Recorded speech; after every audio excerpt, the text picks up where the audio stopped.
She woke. The darkness around her felt suffocating, pressing in from all sides. Cold sheets, empty space. Panic seized her heart, a cold grip that wouldn't let go. A choked sob escaped her lips. He wasn't there. The silence was deafening, a void that echoed her despair. He would never be again. The realization hit her like a tidal wave, overwhelming and relentless. His scent lingered, a cruel phantom. It was a reminder of what she had lost, of the love that had been torn away. Memories, once vibrant, now cut like shards of glass. Each one a painful reminder of happier times. Laughter, whispered secrets, the warmth of his touch, gone. The echoes of their shared moments haunted her.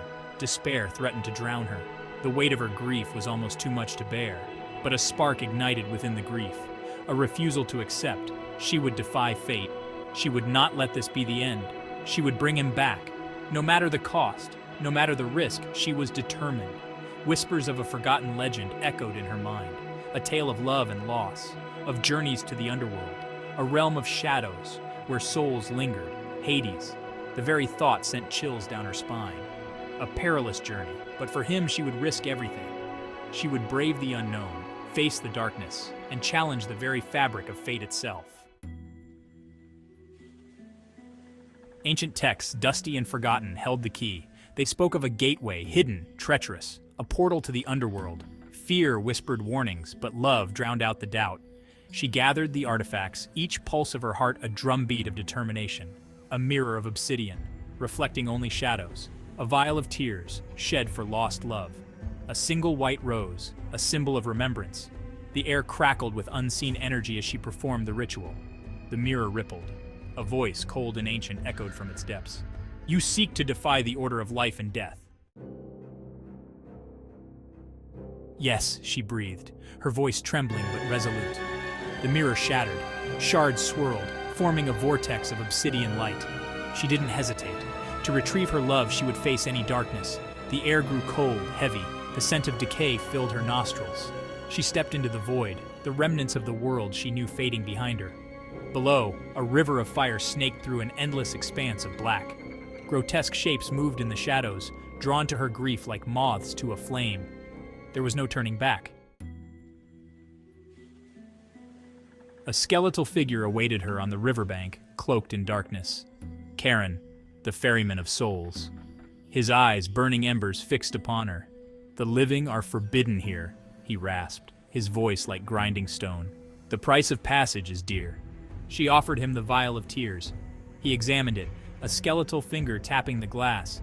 Tears are the currency of this realm, he conceded. But they are not enough. What more do you demand? She whispered, fear gripping her heart. Charon pointed a bony finger at her chest. A memory, your most cherished, filled with his light. Section 5. The Landscape of Sorrow. The memory surrendered. She boarded the ferryman's vessel. The river flowed not with water, but with the anguish of trapped souls. Each ripple was a lament, a scream of despair. The landscape mirrored the torment, a desolate wasteland stretching endlessly. Skeletal trees clawed at the sky, their branches bare and twisted. The air hung heavy, laden with the weight of countless sorrows. She pressed on, her love a flickering beacon in the oppressive darkness. Each step was an agony, her resolve tested with every breath. Section 6. The Gnawing Shadows. Creatures of nightmare emerged from the shadows. They sensed her pain, her desperation, and fed upon it greedily. Gnarled, skeletal hands reached for her, their touch promising oblivion. Whispers slithered into her mind, tempting her to surrender to despair, but she fought back. For him, she would endure the torment.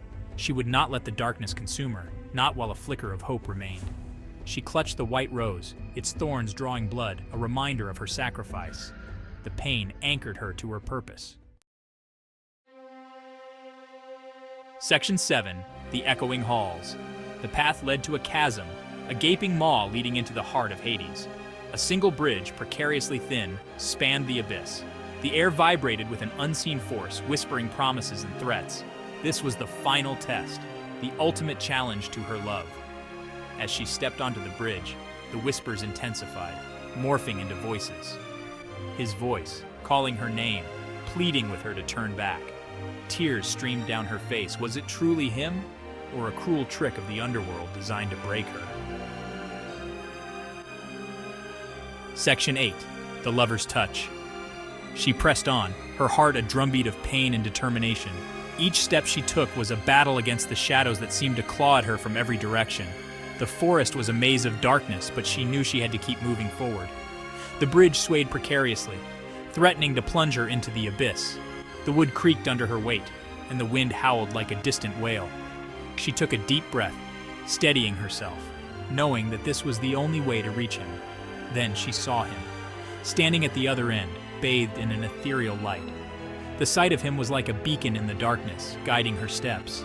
His presence was a promise of safety and love.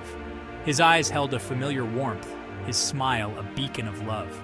It was as if the darkness around them melted away in the glow of his affection.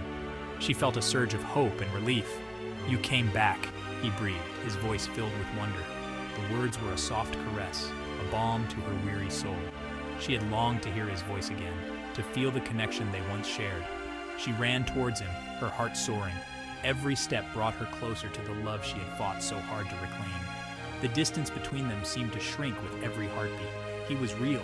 He was here. The realization hit her like a wave, washing away all her doubts and fears. She could hardly believe that this moment was finally happening. He caught her in his arms, his touch sending a jolt of pure joy through her. It was as if the world had righted itself, and everything was as it should be. Their embrace was a testament to their enduring love. But as they embraced, a chill seeped into her bones. The cold mist around them was a stark reminder of the trials they had faced. Yet, in his arms, she felt a warmth that defied the chill, a love that could conquer any darkness.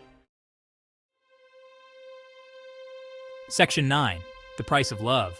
His touch was cold, his form insubstantial, like a whisper of wind on a winter's night. He was but an echo, a phantom bound to the underworld, a mere shadow of the man he once was. "I cannot stay," he whispered, his voice filled with sorrow, a haunting melody of regret and longing. "But you're here," she cried, clinging to him, her fingers slipping through his ethereal form like water through a sieve. "I defied the fates to bring you back," she declared, her voice trembling with a mix of defiance and desperation. "The price," he murmured, his form flickering like a candle in the wind. Karen demanded a memory. "He took me. He took your memory of me," he continued, his voice a mere echo in the vast emptiness. She stared at him, the truth dawning with agonizing clarity, her heart shattering into 1,000 pieces. He was real, but to her, he was gone, a ghost of a memory she could no longer grasp. Erased from her mind, existing only in this shadowy realm, a place where love and sorrow intertwined. She had condemned them both to an eternity of torment, a never-ending cycle of longing and despair. He, trapped as a shade, forever beyond her reach, a specter in the shadows of her mind. And she, cursed to walk the earth, her heart forever yearning for a love she could no longer remember. A love that was now just a ghostly whisper in the wind.